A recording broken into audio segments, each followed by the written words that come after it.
ബ്രേക്ക്ഫാസ്റ്റിന് ഇനി എന്തുണ്ടാക്കുമെന്ന് ഓർത്ത് വിഷമിക്കേണ്ട കേട്ടോ. വളരെ ടേസ്റ്റി ആയിട്ടുള്ളൊരു വിഭവമാണ് നമ്മളിന്ന് തയ്യാറാക്കുന്നത്. ഢോക്ല. അരിയും കൊണ്ടാണ് നമ്മൾ ഇന്നത്തെ ഈ ഒരു ഢോക്ല തയ്യാറാക്കുന്നത്. ഗുജറാത്തികളുടെ വളരെ ഫേമസ് ആയ ഒരു റെസിപ്പിയാണ്. സാധാരണ ബേസൺ കൊണ്ട്, അതായത് കടലമാവ് കൊണ്ട് തയ്യാറാക്കുന്ന ഈ ഒരു ഢോക്ല നമ്മളിന്ന് അരിയും കൊണ്ടാണ് തയ്യാറാക്കുന്നത്. നല്ല സോഫ്റ്റ് ആയിട്ടാണ് നമ്മൾ ഈ ഒരു ഢോക്ല തയ്യാറാക്കുന്നത്. ഒപ്പത്തിൽ തന്നെ ഒരു അടിപൊളി ചട്നിയും കൂടെ കാണിച്ചു തരുന്നുണ്ട്. തീർച്ചയായിട്ടും ഈ ഒരു റെസിപ്പി നിങ്ങൾക്ക് എല്ലാവർക്കും ഇഷ്ടപ്പെടുന്നതായിരിക്കും. അപ്പോൾ റെസിപ്പി എല്ലാവരും സ്കിപ്പ് ചെയ്യാതെ കണ്ടോളൂ കേട്ടോ. അപ്പം വേഗമായോ നമുക്ക് ഈ ഒരു അടിപൊളി റെസിപ്പി എങ്ങനെ തയ്യാറാക്കുന്നത് നോക്കിയിട്ട് വരാം. Hey guys, it's me Soumya. Welcome to വിഷ സ്പൈസി ടേസ്റ്റി വേൾഡ്. ഢോക്ല തയ്യാറാക്കാനായി ഞാനിവിടെ അരി തലേദിവസം രാത്രിയിൽ തന്നെ വെള്ളത്തിൽ വെച്ച് നന്നായിട്ട് വാഷ് ചെയ്തതിന് ശേഷം കുതിർക്കാൻ വെച്ച് ഒരു 2 കപ്പ് അരിയാണ് നമ്മളിവിടെ കുതിർക്കാൻ വെച്ചിരിക്കുന്നത്. ഇനി നമുക്ക് ഇതൊന്ന് അരച്ചെടുക്കാം. അതിനായിട്ടൊരു മിക്സി ജാർ എടുക്കാം. മിക്സി ജാറിലോട്ട് നമുക്ക് വെള്ളമില്ലാണ്ട് തന്നെ നമുക്ക് ഈ ഒരു അരി മിക്സി ജാറിലോട്ടൊന്ന് ചേർത്ത് കൊടുക്കാം. ഇനി നമുക്കിതിലോട്ട് റവ ചേർത്ത് കൊടുക്കാം. സാധാരണ നമ്മുടെ ഉപ്മാവൊക്കെ തയ്യാറാക്കുന്ന റവയാണ് ഞാനിവിടെ എടുത്തിരിക്കുന്നത്. ആ റവ നമുക്ക് ഇതിലോട്ടൊന്ന് ആഡ് ചെയ്ത് കൊടുത്തതിന് ശേഷം ഇതിലോട്ട് 2 കപ്പ് തൈരും കൂടെ ആഡ് ചെയ്ത് കൊടുക്കാം. അധികം പുളിയില്ല, എന്നാൽ ലേശം ഒരു പുളിപ്പ് ഉള്ള ഒരു തൈരാണ് എടുത്തിരിക്കുന്നത്. അപ്പോൾ 2 കപ്പ് ആഡ് ചെയ്ത് കൊടുത്തതിന് ശേഷം നല്ല ഫൈൻ പേസ്റ്റാക്കി നമ്മൾ അരച്ചെടുത്തിട്ടുണ്ട് കേട്ടോ. അപ്പോൾ ആ ടെക്സ്ചർ ഞാൻ കാണിച്ചു തരാം. എന്തുമാത്രം ആ ഒരു ഫൈൻ ടെക്സ്ചറാണ് ഇരിക്കുന്നത് നോക്കിക്കോളൂ. ആ സ്പൂൺ വെച്ച് ഇളക്കി കൈമ ജസ്റ്റ് ഇങ്ങനെ നമ്മൾ നോക്കുമ്പോഴത്തേക്കിനും ഒരു തരിതരിപ്പൊന്നും ഇല്ലാതെ നല്ല സ്മൂത്തായിട്ട് തന്നെ നമ്മൾ അരച്ചെടുത്തിട്ടുണ്ട്. ഇതേ മാതിരി തന്നെ നമ്മൾ അരച്ചെടുക്കാം. ഇനി നമുക്കിതൊരു ബൗളിലോട്ട് ഒന്ന് ട്രാൻസ്ഫർ ചെയ്ത് കൊടുക്കാം. മിക്സി ജാറിലോട്ട് ഒരു 2 ടേബിൾ സ്പൂൺ വെള്ളം കൂടെ ചേർത്ത് അതും കൂടെ നമുക്ക് ഈ ബാറ്ററിലോട്ട് ഒഴിച്ച് കൊടുത്ത് നന്നായിട്ടൊന്ന് മിക്സ് ചെയ്ത് കൊടുക്കാം കേട്ടോ. ബാറ്റർ അധികം ലൂസും അല്ല തിക്കും അല്ലാത്ത ഏകദേശം ഈ ഒരു കൺസിസ്റ്റൻസിലാണ് നമ്മൾ കുഴച്ചെടുത്തിരിക്കുന്നത്. ഇനി നമുക്ക് ലിഡിട്ട് ക്ലോസ് ചെയ്ത് ഒരു 10 മിനിറ്റ് ഇത് റെസ്റ്റിന് വെച്ച് കൊടുക്കാം. ഇനി ഒരു അടിപൊളി ചട്നി തയ്യാറാക്കാം. കടായിൽ 2 ടേബിൾ സ്പൂൺ ഓയിൽ ചേർത്ത് ഓയിൽ നന്നായിട്ടൊന്ന് ചൂടായി വന്നതിന് ശേഷം അതിലോട്ട് 1 ടീസ്പൂണ് നമ്മുടെ ഉഴുന്നുപരിപ്പ്, ഒരു 3 to 4 ടേബിൾ സ്പൂണ് നമ്മുടെ കടലയും കൂടെ ചേർത്ത് നന്നായിട്ടൊന്ന് വഴറ്റി കൊടുക്കാം. ഒരു 2 to 3 മിനിറ്റ് നന്നായിട്ട് ഇതുപോലെ ഒന്ന് വഴറ്റി കൊടുത്തതിന് ശേഷം ഒരു 4-5 അല്ലി വെളുത്തുള്ളിയും കൂടെ ചേർത്ത് കൊടുക്കാം. വെളുത്തുള്ളി ചേർത്ത് കൊടുത്ത് അതും കൂടെ നന്നായിട്ടൊന്ന് മിക്സ് ചെയ്ത് കൊടുക്കാം. ഇനി ഇതിലോട്ട് ഞാനൊരു 3 വത്തലുമുളക് ചേർത്ത് കൊടുക്കുന്നുണ്ട്. നിങ്ങൾക്ക് എരിവിൻ്റെ അനുസരിച്ച് നിങ്ങൾ ചേർത്തോളൂ കേട്ടോ.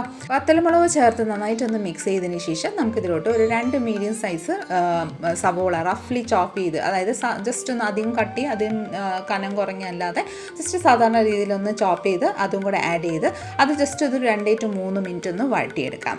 ഒരു 2-3 മിനിറ്റ് നമ്മുടെ സവോള ഒന്ന് വഴണ്ട് വന്നതിന് ശേഷം ഇതിലോട്ട് ഒരു വലിപ്പത്തിലുള്ള തക്കാളി ഞാൻ എടുത്തിട്ടുണ്ടായിരുന്നു. ചെറുതാണെങ്കിൽ ഒരു 2 തക്കാളി എടുത്തോളൂ കേട്ടോ. അതും കൂടെ തീരെ റഫ്ലി ഒന്ന് ചോപ്പ് ചെയ്ത് അതും കൂടെ ആഡ് ചെയ്ത് നന്നായിട്ടൊന്ന് മിക്സ് ചെയ്തെടുക്കാം. ശേഷം ആവശ്യമനുസരിച്ച് ഉപ്പും കൂടെ ചേർത്ത് കൊടുക്കാം. ഈ വക ചേർത്ത് നന്നായിട്ടൊന്ന് മിക്സ് ചെയ്ത് 2-3 മിനിറ്റ് ആ ഒരു തക്കാളിക്ക് ഒന്ന് ഉടങ്ങി ആ ഒരു പരുവം ആവുന്നിടം വരെ നമുക്കൊന്ന് വഴറ്റിയെടുക്കാം. ഇനി ഇതിലോട്ട് ഞാനൊരു കാശ്മീരി ചില്ലി ആഡ് ചെയ്ത് കൊടുക്കുന്നുണ്ട് കേട്ടോ. കളറിന് വേണ്ടിയിട്ടാണ്. നിങ്ങളുടെ കയ്യിൽ ആ ഒരു കാശ്മീരി മുളക് ഇല്ലെങ്കിൽ നമ്മുടെ സാധാരണ കാശ്മീരി മുളക് പൊടി ആഡ് ചെയ്താലും കുഴപ്പമില്ല. അതും കൂടെ ആഡ് ചെയ്ത് നന്നായിട്ടൊന്ന് വഴറ്റിയെടുക്കുക. വഴറ്റിയെടുത്തതിന് ശേഷം ഒരു കുഞ്ഞ് പീസ് പുളിയും കൂടെ നമ്മൾ ഇതിലോട്ട് ചേർത്ത് നന്നായിട്ടൊന്ന് വഴറ്റിയെടുക്കാം. ഇനി നമുക്കിതിലോട്ട് കുറച്ച് മല്ലിയില ഒന്ന് കട്ട് ചെയ്ത് ആഡ് ചെയ്ത് കൊടുക്കാം കേട്ടോ. നല്ല ടേസ്റ്റാണ് കേട്ടോ. ഈ ഒരു രീതിയിൽ ചട്നി തയ്യാറാക്കി എടുക്കുമ്പോൾ നമുക്ക് ഏതിൻ്റെ ഒപ്പം ചപ്പാത്തി, പൊറോട്ട, നാനിൻ്റെ കൂടെ ഒക്കെ നമുക്ക് അടിപൊളിയായി ഈവൻ നമ്മുടെ ഇഡ്ഡലി, ദോശയൊക്കെ കൂടെ കഴിക്കാം. അടിപൊളി ടേസ്റ്റ് ആയിട്ടുള്ളൊരു ചമ്മന്തി ആയിരിക്കും കേട്ടോ. അപ്പോൾ ആ ഒരു മല്ലിയിലയും കൂടെ ആഡ് ചെയ്ത് നന്നായിട്ടൊന്ന് വഴറ്റിയെടുത്തതിന് ശേഷം നമുക്കിനി ഫ്ലെയിം ഓഫ് ചെയ്തിട്ട് ഇതൊന്ന് തണുത്തതിന് ശേഷം നമുക്ക് മിക്സി ജാറിലോട്ട് ചേർത്ത് നന്നായിട്ട് അരച്ചെടുക്കാം. ആ കൂട്ടത്തിൽ തന്നെ ഞാനിവിടെ ഒരു സ്റ്റീമർ വെച്ചിട്ടുണ്ട്. നമ്മുടെ ഇഡ്ഡലി തട്ടാണ് വെച്ച് കൊടുത്തേക്കുന്നത്. നമ്മുടെ ഢോക്ല ഒന്ന് സ്റ്റീം ചെയ്താണ് നമ്മൾ എടുക്കുന്നത്. അപ്പോൾ അത് ഇഡ്ഡലി തട്ട് വെച്ച് കൊടുത്തിട്ടുണ്ട്. അതിൻ്റെ ആ ഒരു ഒരു തട്ടം കൂടെ വെച്ച് കൊടുത്തിട്ടുണ്ട് കേട്ടോ. അതൊന്ന് ചൂടായി വരുന്ന സമയം കൊണ്ട് നമ്മൾ തണുക്കാൻ വെച്ചിരിക്കുന്ന ആ ഒരു ചമ്മന്തി നമ്മൾ നന്നായിട്ട് അരച്ച് ഇവിടെ പെർഫെക്റ്റ് ആയിട്ട് അരച്ചെടുത്തിട്ടുണ്ട്. ഒരു ബൗളിലോട്ട് ഒന്ന് ട്രാൻസ്ഫർ ചെയ്ത് കൊടുക്കാം. ബൗളിലോട്ട് ഒന്ന് ട്രാൻസ്ഫർ ചെയ്ത് കൊടുത്തതിന് ശേഷം ലേശം കുറച്ച് വെള്ളവും കൂടെ ആഡ് ചെയ്ത് നന്നായിട്ടൊന്ന് മിക്സ് ചെയ്ത് കൊടുക്കുന്നുണ്ട്. ശേഷം ഞാനിവിടെ താളിച്ചെടുത്തിട്ടുണ്ടായിരുന്നു. 1 ടേബിൾ സ്പൂൺ ഓയിലിൽ കടുക്, വത്തലുമുളക്, കരിവേപ്പിലയും ചേർത്ത് നന്നായിട്ടൊന്ന് താളിച്ചെടുത്തിട്ടുണ്ടായിരുന്നു. അതും കൂടെ ആഡ് ചെയ്ത് നന്നായിട്ടൊന്ന് മിക്സ് ചെയ്ത് കൊടുക്കുന്നുണ്ട്. ഇനി നമ്മുടെ ചമ്മന്തി ഇവിടെ റെഡി ആയിട്ടുണ്ട്. നമുക്ക് ഢോക്ല ഒന്ന് തയ്യാറാക്കാം. അതിനായിട്ട് നമ്മൾ റെസ്റ്റിന് വെച്ചിരിക്കുന്ന അരി മാവ് എടുക്കുക. അതിലോട്ട് നമുക്ക് ആവശ്യമനുസരിച്ച് ഉപ്പൊന്ന് ചേർത്ത് കൊടുക്കാം. ഉപ്പ് ചേർത്ത് കൊടുത്തതിന് ശേഷം നമുക്കിതിലോട്ട് 1 ടീസ്പൂണ് ജീരകം, 1 ടേബിൾ സ്പൂണ് നമ്മുടെ ഇഞ്ചി, പച്ചമുളക് കൂടെ ചതച്ചത് അതും കൂടെ ആഡ് ചെയ്ത് നന്നായിട്ടൊന്ന് മിക്സ് ചെയ്ത് കൊടുക്കാം കേട്ടോ.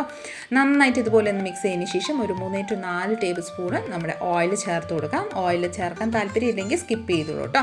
അപ്പോൾ ചേർക്കുമ്പോൾ ആണെങ്കിൽ നല്ല സ്മൂത്ത് ആയിരിക്കും കേട്ടോ. അപ്പോൾ നമ്മൾ ചേർത്തിട്ടുണ്ട്. നന്നായിട്ടൊന്ന് മിക്സ് ചെയ്ത് കൊടുക്കാം. നന്നായിട്ടൊന്ന് മിക്സ് ചെയ്തതിന് ശേഷം നമ്മളിവിടെ ഒരു 2 പാക്കറ്റ് നമ്മൾ ഈനോടെ സാച്ചോ, അതായത് നമ്മുടെ കുഞ്ഞു കുഞ്ഞു പാക്കറ്റ് ഈനോടെ പാക്കറ്റ് കിട്ടാറുണ്ട്. അത് 1-2 പാക്കറ്റ് ആഡ് ചെയ്ത് കൊടുത്തതിന് ശേഷം ഒരു 2 ടീസ്പൂണ് വെള്ളവും കൂടെ ചേർത്ത് നോക്കിക്കോളൂ. നന്നായിട്ടൊന്ന് പതങ്ങി വരുന്നുണ്ട് കേട്ടോ. ഇനി ഒരേ ഡയറക്ഷനിലോട്ട് നന്നായിട്ടൊന്ന് മിക്സ് ചെയ്ത് കൊടുക്കാം. 2 ഗ്ലാസ് അരി ചേർത്തുകൊണ്ടാണ് നമ്മൾ 2 സാച്ചോ, അതായത് 2 പാക്കറ്റ് ഈനോ ചേർത്തിരിക്കുന്നത്. അതായത് ഒരു പാക്കറ്റിൽ 1 ടീസ്പൂണ് ഈനോ ആണ് ഉണ്ടാവുന്നത് കേട്ടോ. അപ്പം ഈനോ ആഡ് ചെയ്ത് നന്നായിട്ടൊന്ന് മിക്സ് ചെയ്ത് കൊടുക്കാം. നമ്മൾ ഫെർമെൻറ്റേഷൻ വെക്കാണ്ട് ആണ് ഈ ഒരു ഡോക്ല തയ്യാറാക്കുന്നത്. അപ്പോൾ പെട്ടെന്ന് തന്നെ റെഡിയാക്കി കിട്ടാൻ വേണ്ടിയിട്ടാണ് നമ്മൾ ഈനോ ആഡ് ചെയ്ത് കൊടുക്കുന്നത്. ഇനി നന്നായിട്ടൊന്ന് മിക്സ് ചെയ്ത് കൊടുത്തതിന് ശേഷം ഒരു പ്ലേറ്റിൽ ഞാൻ ബട്ടർ പേപ്പർ ഒന്ന് ലെയർ ചെയ്ത് കൊടുത്തിട്ടുണ്ടായിരുന്നു. അതിലോട്ട് നമ്മുടെ ഈ ഒരു മാവ് ഒന്ന് ഒഴിച്ചു കൊടുക്കാം. അപ്പോൾ ആദ്യം മാവ് ഒരു പ്ലേറ്റിലോട്ട് ആഡ് ചെയ്ത് കൊടുക്കാം. നമ്മൾ വട്ടയപ്പം ഉണ്ടാക്കുന്ന ഏതെങ്കിലും ഒരു പാത്രത്തിലോട്ട് നമ്മൾ ഇതുപോലെ ചെയ്താൽ മതി കേട്ടോ. സെയിം ഏകദേശം വട്ടയപ്പം തയ്യാറാക്കുന്ന രീതി തന്നെയാണ് കേട്ടോ. മാവ് ട്രാൻസ്ഫർ ചെയ്ത് കൊടുത്തതിന് ശേഷം കുറച്ച് മുളക് പൊടി ജസ്റ്റ് ഒന്ന് ഭംഗിക്ക് ഒന്ന് തൂയി കൊടുക്കാം. ഇനി സ്റ്റീം ചെയ്യാൻ വെച്ച് കൊടുക്കാം. സ്റ്റീമർ പോട്ടിലോട്ട് നമ്മുടെ ഈ ഒരു മാവ് ഒന്ന് സ്റ്റീം ചെയ്യാൻ വെച്ച് കൊടുക്കുന്നുണ്ട്. ലിറ്റിട്ട് ക്ലോസ് ചെയ്ത് ഒരു 10 to 15 മിനിറ്റ് നന്നായിട്ട് സ്റ്റീം ആവാൻ വേണ്ടിയിട്ട് വെയിറ്റ് ചെയ്യാം. അപ്പോൾ ഇതാ നന്നായിട്ടൊരു 10 മിനിറ്റ് കഴിഞ്ഞ ശേഷം ഞാൻ ലിഡ് ഓപ്പൺ ചെയ്ത് നോക്കുന്നുണ്ട്. നല്ല പെർഫെക്റ്റ് ആയിട്ട് തന്നെ സ്റ്റീമായി വന്നിട്ടുണ്ട് കേട്ടോ. നോക്കിക്കോളൂ, ടൂത്ത് പിക്കോ അല്ലെങ്കിൽ ഒരു നൈഫ് വെച്ച് ജസ്റ്റ് ഇതുപോലെ പ്രിക്ക് ചെയ്യുമ്പോൾ ക്ലിയർ ആയിട്ട് തന്നെ കിട്ടിയിട്ടുണ്ടായിരുന്നു. അപ്പം ഇതുപോലെ ക്ലിയർ ആയിട്ട് കിട്ടിയിട്ടുണ്ടെങ്കിൽ നമ്മുടെ ഈ ഒരു ഡോക്ല ഇവിടെ പെർഫെക്റ്റ്ലി സ്റ്റീം ആയിട്ടുണ്ട്. ഇനി നമുക്കിതൊന്ന് മാറ്റി വെച്ച് കൊടുക്കാം. ഇനി നമുക്ക് ഈ ഡോക്ലയുടെ മേലെ ഒന്ന് കടുക് ഒന്ന് താളിച്ചൊഴിക്കാനായിട്ട് ഒരു കടായിൽ 1 ടേബിൾ സ്പൂൺ ഓയിൽ ചേർത്ത് കൊടുത്തു. ഓയിൽ ചൂടായതിന് ശേഷം 1 ടീസ്പൂൺ കടുക്, 1 ടീസ്പൂൺ ജീരകം, ഒരു പച്ചമുളകും കൂടെ ചേർത്ത് അതും കൂടെ ചേർത്തതിന് ശേഷം കുറച്ച് കരിവേപ്പിലയും കൂടെ ചേർത്ത് നന്നായിട്ടൊന്ന് വഴറ്റിയെടുക്കാം കേട്ടോ. ഇവയെല്ലാം ഒന്ന് വഴണ്ട് വന്നതിന് ശേഷം നമുക്കിതിലോട്ട് ഒരു 1/4 കപ്പ് വെള്ളവും കൂടെ ചേർത്ത് കൊടുക്കാം കേട്ടോ. വെള്ളം ചേർത്ത് കൊടുത്തതിന് ശേഷം നമുക്ക് ഇത് ഡോക്ല ഒന്ന് കട്ട് ചെയ്തെടുക്കാം ആദ്യം. അപ്പം ദാ ഇതുപോലെ നമുക്ക് ഏത് സൈസിലാണല്ലോ കട്ട് ചെയ്യുന്നത് അതേ വലുപ്പത്തിൽ നിങ്ങൾ കട്ട് ചെയ്തെടുത്തോളൂ കേട്ടോ. അപ്പോൾ ഇതാ നമ്മുടെ ഡോക്ല ഇവിടെ കട്ട് ചെയ്തെടുത്തിട്ടുണ്ട്. നോക്കിക്കോളൂ, ആ ഒരു ടെക്സ്ചർ ഞാൻ നിങ്ങൾക്ക് കാണിച്ചു തരാം.